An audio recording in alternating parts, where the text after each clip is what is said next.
Men soliq siyosati bo'yicha dars o'taman-da talabalarga magistraturada. Mana shu dars o'tayotgan paytda odatda umuman mana shu dars jarayonida korrupsiya degan so'z ko'p ishitaman. Ya'ni mamlakat qanchalik tirishmasin, ya'ni aniqroq davlat qanchalik tirishmasin, davlatni soliq siyosatini chippakka chiqaradigan omil bu korrupsiya. Nafaqat soliq siyosati, balki butun fiskal siyosat, ya'ni byudjet siyosati. Nafaqat fiskal siyosat, butun makroiqtisodiy siyosat. Ya'ni boringki davlatni barcha islohotlari, qilayotgan islohotlari, umumiy ijtimoiy, iqtisodiy, ekologik, demografik va hokazo siyosatlarni chippakka chiqarib tashlagan esa bu korrupsiya. Nimaga? Sababi korrupsiya bu jamiyatni ham, davlatni ham, mamlakatni ham ichidan kemiruvchi, boya ta'rifini berib o'tdi, olma ichidan chirigan olma deb. Haqiqatda ichidan kemiruvchi yomon illat. Xo'p, endi korrupsiyaga ta'rif sifat mohiyat beraveramiz. Shu paytgacha ko'p gapirib keldik, endi ishlashimiz kerak. Korrupsiyaga qarshi haqiqiy ish nimalardan iborat? Men o'zim fikrlarim. Endi bu aytmam kelganman, bu yangilik emas, ko'pchilikka bu erish tuyulishi mumkin, ya'ni bu utopiya ko'rinishi mumkin. Ishlash kerak deganingizki, bizda har bitta nechta davlat idorasi bo'lsa, hammasida korrupsiyaga qarshi kurash bo'yicha bo'lim, boshqarma, qo'mita borda hammasida. Lekin ahvolimiz ham yomon. Bizda boya aytildi, pretvaryaемся, ya'ni go'yoki ishlayapmiz. Endi biz haqiqiy ishlashimiz kerak. Mavzu yaxshi qo'yilgan, sabab, yechimlar, oqibat. Birinchi sabab nima o'zi? Sabab korrupsiyani asosiy sababi davlatning o'zi, ya'ni davlat siyosiy uskurmasi.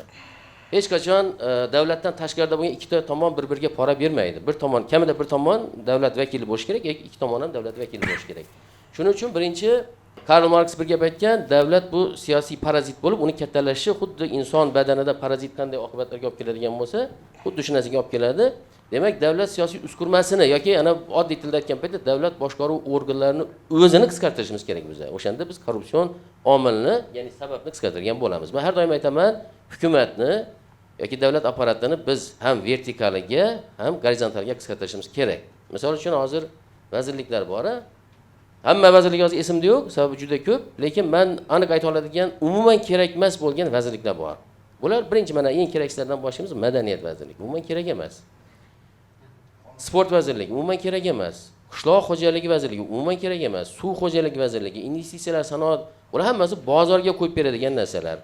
Hattoki ta'lim bilan bog'liq vazirliklar ham hammasini bitta qilib ijtimoiy ishlar vazirligi deb turib, meditsina, oliy ta'lim, fan, xalq ta'limi qilish kerak. Bunaqa vazirliklarning ko'p bo'lishi faqat xalaqit beradi.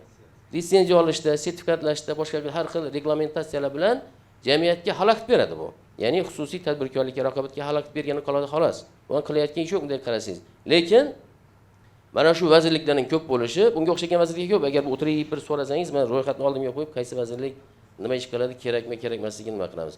Bularning mavjudligini o'zi birinchidan byudjetdan juda katta pul talab qiladi, ya'ni bularning ta'minoti.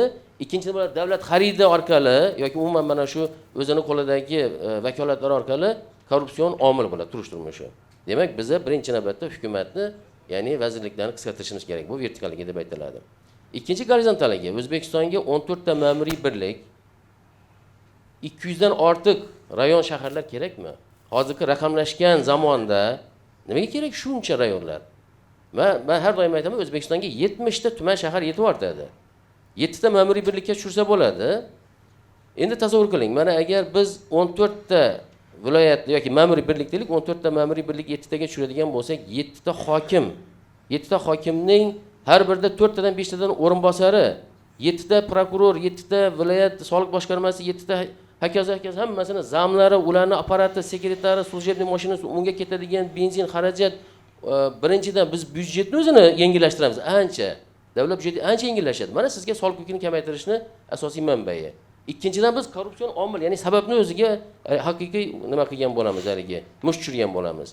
Vazirlik ham xuddi shunday. Vazirlik qisqaradigan bo'lsa, masalan, 30 dan ziyod, hattoki 40 ga yaqin agar agentlik, inspeksiya, davlat haligi o'zini vazir deb aytadiganlar hammasi aytadigan bo'lsa, 40 ga yaqin turli xil vazirlik, qo'mita, agent, inspeksiyalar bor. Bularni 12 taga tushirsa bo'ladi. Demak, 3 barobarga qisqartirgan bo'lsa, xuddi shunday. Har bir vazirni 7 ta, 8 tacha o'rinbosari bor. Ularni har birini 2 tadan kabineti, sekretari, yordamchisi va hokazo. Bular tasavvur qilasizmi? Qanchaga qisqarib ketadi? Davlat byudjeti ancha yengillashadi. Islombek aka boshqalarga ham navbat berish kerak. Xo'p, keraksiz xarajatlar kamayadi. Bu birinchi omil hali bu, birinchi omil. Endi boshqa birinchi yechim deyapman, yechimni o'zi. Qolgan yechimlar haqida Xudo xolasa mana Fikrat dasturida chaqirib qo'yibdilar, mana shu nima bo'yicha. Shunda fikrlaringizni eshitasangiz. Katta rahmat sizga. Rahmat. Marhamat. fikr bor?